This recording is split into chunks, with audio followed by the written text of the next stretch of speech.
साथियों, शाला दर्पण के स्टाफ विंडो से स्थायीकरण आवेदन कैसे किया जा सकता है, इसके संदर्भ में मेरे पास कई दिन से कमेंट्स और कॉल आ रही थी।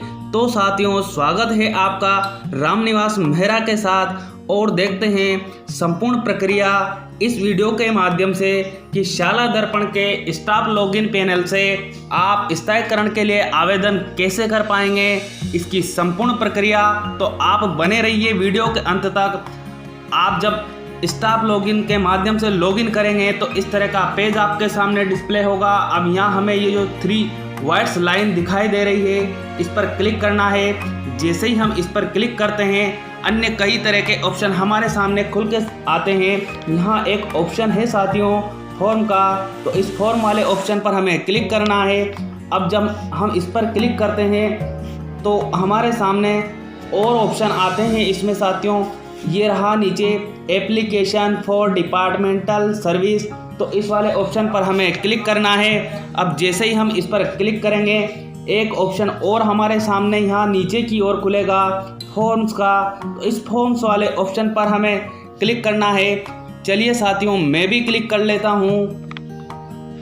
अब इस तरह के 2 और ऑप्शन हमारे सामने आते हैं साथियों। यहाँ पहला ऑप्शन है अप्लाई फॉर एसीपी और यहाँ दूसरा ऑप्शन हमें मिल रहा है कंफर्मेशन फॉर्म। तो इस कंफर्मेशन फॉर्म वाले ऑप्शन पर हमें क्लिक करना है। चलिए मैं भी क्लिक कर लेता हूँ साथियों इस पर।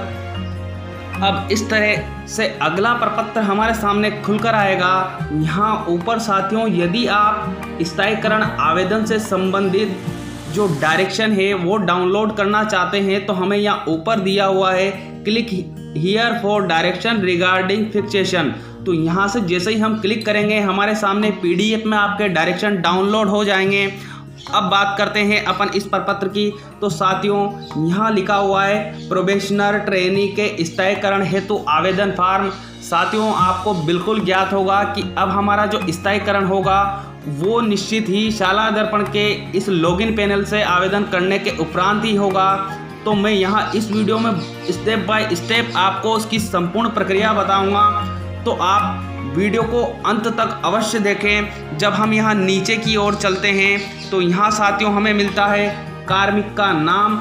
जो भी नाम आपका है वो आपका नाम यहाँ डिस्प्ले होगा। उसके बाद आपकी यहाँ एम्प्लॉय आईडी दिखाई देगी।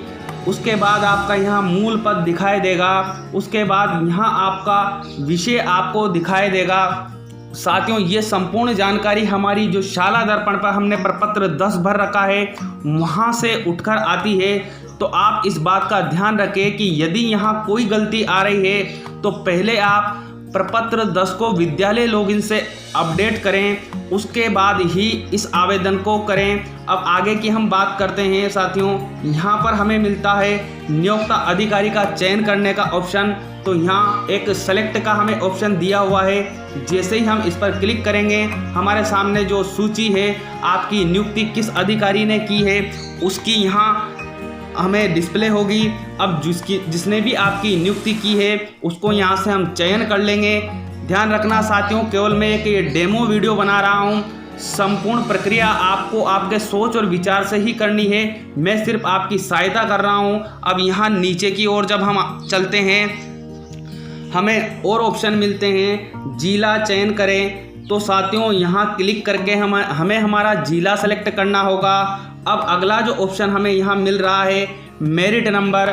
जो भी मेरिट नंबर आपके आदेश में दिए हों वो मेरिट नंबर आपको यहाँ डिस्प्ले होंगे और ये भी प्रपत्र 10 से ही आ रहे हैं। यदि इनमें गलती है तो आप प्रपत्र 10 में अपडेट कर लें। उसके बाद हमें यहाँ नीचे की ओर 5.1 में दिया हुआ है साथियों परीक्षा परिणाम रिवाइज। यदि आपका परीक्षा परिणाम रिवाइज हुआ है तो यहाँ पर क्लिक करें, अन्यथा नहीं पर रहने दें। जैसे ही यहाँ पर क्लिक करोगे, हमें यहाँ अगला ऑप्शन कहा जाएगा कि जो रिवाइज परिणाम हुआ था उसका जो मेरिट क्रमांक है वो दर्ज करने के लिए, तो आप वो दर्ज कर सकते हैं यहाँ पर। हाँ पर क्लिक करके अब अगला जो ऑप्शन में हमसे जानकारी मांगी जा रही है चयन वर्ग।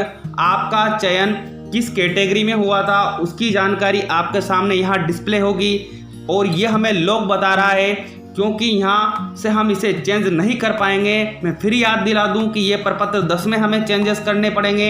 यदि कोई गलती आ रही है तो उसके बाद अगला जो हमसे प्रश्न पूछा जा रहा है इसमें पिता का नाम, आप यहाँ आपके पिता का नाम चेक कर लें, यदि गलती हो तो उसमें सुधार करें। उसके बाद हम यहाँ चलते हैं साथियों नीचे की ओर, जहाँ हमसे और जानकारी पूछी जा रही है। आपकी जन्म दिनांक, जो भी आपकी जन्म दिनांक है वो आपके सामने यहाँ डिस्प्ले होगी। उसके बाद अगला जो ऑप्शन है यहाँ मोबाइल नंबर का, आपके जो गवर्नमेंट रिकॉर्ड में मोबाइल नंबर हैं वो यहाँ डिस्प्ले होंगे। उसके बाद हमसे पूछा जा रहा है 10A में वर्तमान पद पर कार्यग्रहण की तिथि, तो आपने जो भी कार्यग्रहण जिस भी तिथि को किया था वो आपके सामने यहाँ डिस्प्ले होगा। उसके बाद यहाँ अगला जो हमारे सामने बिंदु है 10B, इसमें हमें जैसे यहाँ लिखा आ रहा है मध्याह्न पूर्व, यदि आपने मध्याह्न पूर्व जो नहीं किया होगा तो यहाँ मध्याह्न पूर्व, यदि आपने मध्याह्न पश्चात किया है तो यहाँ जैसे ही हम क्लिक करेंगे हमें ये ऑप्शन मिल जाता है साथियों मध्याह्न पश्चात का, तो इस पर हम क्लिक करके मध्याह्न पश्चात यहाँ शो कर देंगे। अब हम चलते हैं नीचे की ओर, जहाँ तो साथियों 11वें नंबर में अनवरत कार्यरत है या नहीं, हमसे इसकी जानकारी पूछी जा रही है। तो आप अनवरत कार्यरत हो तो हाँ पर क्लिक करेंगे, अन्यथा नहीं पर क्लिक करेंगे। अगला जो हमसे जानकारी पूछी जा रही है साथियों नियुक्ति आदेश क्रमांक, ये हमारे सामने यहाँ आपका जो नियुक्ति आदेश है उसके क्रमांक शो होंगे। इसमें भी कोई गलती है तो आप प्रपत्र 10 में सुधार कर लें। उसके बाद आपकी नियुक्ति दिनांक आपको यहाँ शो, क्षमा करें साथियों, आदेश दिनांक आपको यहाँ शो होगी, तो वो भी यदि गलत है तो उसमें भी प्रपत्र 10 में सुधार करें। अब हम चलते हैं नीचे की ओर, जहां हमसे 13वें नंबर के बिंदु पर जानकारी पूछी जा रही है पद पर स्थायीकरण की प्रस्तावित तिथि। आपका जिस दिवस को 2 वर्ष पूरे हो रहे हैं वो तिथि आपको यहाँ क्लिक करके जो एक कैलेंडर बॉक्स खुलेगा उसमें से चयन करनी है कि किस दिन भाई मेरा जो स्थायीकरण तिथि है वो आपको यहाँ सेलेक्ट करके शो कर देनी है। उसके बाद हमसे नीचे इस प्रपत्र में और जानकारी मांगी जा रही है साथियों। अब हमें यहाँ देखना है कक्षा, संबंधित कक्षा को 2 वर्ष का परीक्षा परिणाम आपको यहाँ डालना है। आपने जो 2 वर्ष परीक्षा काल में कार्य किया है उसमें आपका परीक्षा परिणाम कैसा रहा है। अब यहाँ हमें रेड कलर में साथियों एक नोट भी दिया हुआ है, जिसमें दिया हुआ है कक्षा 5 एवं 8 के परीक्षा परिणाम की प्रविष्टि में उस कक्षा में ABC ग्रेड प्राप्त करने वाले विद्यार्थियों की प्रतिशत इंद्राज करनी है। तो साथियों बिल्कुल ध्यान रखना है, यहाँ हमें संख्या नहीं बढ़नी है छात्रों की, जिसने A ग्रेड प्राप्त की, B ग्रेड प्राप्त की, ये संख्या हमें यहाँ नहीं लिखनी है, बच्चों की प्रतिशत लिखनी है कि कितने प्रतिशत बच्चों ने आपके जो जिनको आपने पढ़ाया है वो उसने A ग्रेड प्राप्त की, कितने प्रतिशत ने B ग्रेड प्राप्त की। तो साथियों हमें यहाँ क्रम संख्या ये ऑटोमेटिक जनरेट करेगा। जैसे ही हम यहाँ क्लिक करेंगे, मान लो हम 5 को पढ़ाते हैं तो यहाँ हमें सबसे पहले तो सत्र चयन करना होगा, उसके बाद कक्षा चयन करनी होगी। भाई आप 5 पढ़ाते हैं, 8 पढ़ाते हैं, 10 पढ़ाते हैं, 12 पढ़ाते हैं, तो जो बोर्ड कक्षा है उनको यहाँ से हमें चयन करनी होगी। उसके बाद आपका विषय आपने कौन सा पढ़ाया है वो आपको यहाँ शो करना होगा सेलेक्ट करके। उसके बाद आपको यहाँ छात्र संख्या लिखनी होगी। उसके बाद अगला जो बिंदु है उसमें हमसे कहा जा रहा है परीक्षा परिणाम प्रतिशत। अब जो हमें यहाँ रेड लाइन में ऊपर दिखाई दे रहा था साथियों, ये वाला क्लियरिफिकेशन यहाँ हमें मिल जाता है कि हमें प्रतिशत यहाँ शो करनी है, कितने प्रतिशत आपका परिणाम रहा है। उसके बाद यहाँ अंत में साथियों एक ऑप्शन मिलता है हमें सेव का, तो आप इस पर जैसे ही क्लिक करेंगे आपकी उस सत्र की जितने भी प्रतिशत बच्चों का ABC ग्रेड रहा है वो आपको यहाँ डिस्प्ले हो जाएगा और यहाँ क्रम संख्या 1 लिख कर आ जाएगी। यदि आप 8 को भी पढ़ाते हैं तो हमें यहाँ अगला ऑप्शन सेम इसी तरह का मिलने लगेगा, तो हम उसमें 8 का भी दर्ज कर देंगे। अब चलते हैं साथियों हम नीचे की ओर, जहाँ हमें दिखाई देगा संस्था प्रधान के मोबाइल नंबर, आपके जो संस्था प्रधान विद्यालय में हैं उनके मोबाइल नंबर हमें यहाँ डिस्प्ले होंगे। और अब इसके बाद हमसे 16 नंबर का जो जानकारी है वो पूछी जा रही है। इसमें हमसे जानकारी ली जा रही है कार्मिक का सेवा विवरण। आपका सेवा विवरण आपसे पूछा जाएगा। यहाँ पर जो आपके सामने सीधा डिस्प्ले होगा प्रपत्र 10 से। अब यहाँ आपको इसमें चेंजेस आप नहीं कर पाएंगे। आप यदि इसमें कोई गलती आ रही है तो प्रपत्र 10 में ही चेंज कर पाएंगे, तो वहाँ से चेंज करें। अब यहाँ आपको क्रम संख्या दिखाई देगी, विद्यालय कार्यकाल का नाम, जहाँ पदस्थापित रहे हैं आप, जहाँ पदस्थापन आपका रहा है वो चीज़ें आपको यहाँ दिखाई देगी। आपका पद क्या रहा है वो यहाँ डिस्प्ले होगा। कार्य अवधि आपकी कहाँ से कहाँ तक रही है वो आपको यहाँ डिस्प्ले होगा।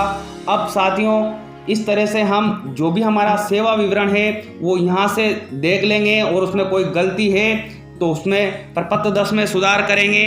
अब चलते हैं हम अगली जो जानकारी हमसे यहाँ पूछी जा रही है उसके लिए 17 में है उपभोग किए गए अवकाशों का विवरण। आपने कौन कौन से अवकाशों का उपभोग प्रवेशन काल में किए हैं उसकी जानकारी आपको यहाँ दर्ज करनी है। तो यहाँ पहला दिया हुआ है साथियों अवकाश का विवरण। तो अब हम जैसे ही यहाँ क्लिक करते हैं तो हमें मिल जाते हैं कि हमने कौन सा अवकाश लिया है। यदि आपने लिया है तो उसको यहाँ से दर्ज करें, अन्यथा आप इसे खाली छोड़ दें। और अब आगे जो हमसे जानकारी पूछी जा रही है, यहाँ हमसे कहा जा रहा है कि यदि आपने आधे दिन का अवकाश लिया है तो यहाँ जो ये चेक बॉक्स है इस पर हमें क्लिक कर देना है। उसके बाद अगला जो हमारे सामने आ रहा है अवकाश का दिनांक वार विवरण। आपने किस किस दिनांक को अवकाश लिया है इसकी सारी डिटेल्स आपकी उपस्थिति पंजिका जो होती है आपके विद्यालय की उसमें मिल जाती है। तो वहाँ से आप देखेंगे और इन अवकाशों का विवरण आप यहाँ सेलेक्ट करेंगे। उसके बाद अगला जो हमारे सामने यहाँ आता है कुल संख्या का साथियों ऑप्शन है। तो ये जो कुल संख्या है ऑटोमेटिकली आप जब यहाँ दोनों जगह डेट सेलेक्ट करेंगे तो यहाँ आपको कुल अवकाशों की संख्या आपको दिखाई देगी। अब हम आगे की ओर चलते हैं साथियों, जहाँ हमसे इस टेक्स्ट को लेफ्ट हैंड की ओर खिसकाना पड़ेगा यदि आप मोबाइल पर कार्य कर रहे हैं। तो अब यहाँ साथियों आ रहा है आदेश की प्रति। तो वो आदेश की प्रति मतलब जो अपना अवकाश हमने लिया है, जो विशिष्ट अवकाश होते हैं उनके आदेश आपके कार्यालय से जारी हुआ होगा स्वीकृति आदेश, तो उसकी प्रति हमें यहाँ PDF में अपलोड कर देनी है। उसके बाद यहाँ अंत में साथियों हमें एक ऑप्शन मिलता है सेव का। तो जितने भी आपने अवकाश लिए हैं उनको क्रमबद्ध तरीके से अगर आप दर्ज करेंगे तो नीचे ये और हमारे सामने ऑप्शन बढ़ते जाएंगे, तो आप सबको दर्ज करें। उसके बाद जो ये सेव का ऑप्शन है इस पर क्लिक कर दें। आपका इस प्रोबेशन अवधि में जो अवकाश रहा है उसका विवरण यहाँ दर्ज हो जाएगा। अब चलते हैं साथियों हम आगे। यहाँ पर साथियों हमें मिल रहा है स्पष्ट सेव का ऑप्शन। तो जो ये सेव है इस पर हमें क्लिक कर लेना है। संपूर्ण जानकारी भरने के बाद फिर मैं निवेदन करना चाहता हूँ साथियों आपसे कि आप सेव करने के बाद डायरेक्ट यहाँ फाइनल लॉक की ओर ना जाएं। आप एक बार फिर से इस फॉर्म को चेक करें बड़ी आराम से। यदि कोई गलती हो तो उसमें सुधार कर लें। उसके बाद यहाँ साथियों हमें एक ऑप्शन मिलता है जब हम संतुष्ट हो जाते हैं कि हमने जानकारी भरी है वो पूर्ण तरीके से सही है, तो हमें एक ऑप्शन मिल जाता है यहाँ पे फाइनल सबमिट का। तो आपको फाइनल सबमिट करना है। और साथियों अभी शाला दर्पण पर कुछ प्रॉब्लम चल रही है, तो मोबाइल पर OTP हमारे नहीं आ पा रहे हैं। तो इसके लिए शाला दर्पण ने एक प्रयोग किया है कि भाई आपके मोबाइल नंबर पर OTP नहीं आ रहा है तो आप प्रपत्र 10 में आपकी मेल ID है उसको दर्ज कर दीजिए। तो अब OTP मेल ID पे आपको प्राप्त होगा और जो OTP आपको प्राप्त होगा उसको अगले प्रश्न में हमें डाल देना है। आपका जो ये फॉर्म है हमारे जो नियंत्रण अधिकारी है उनके पास पहुंच जाएगा।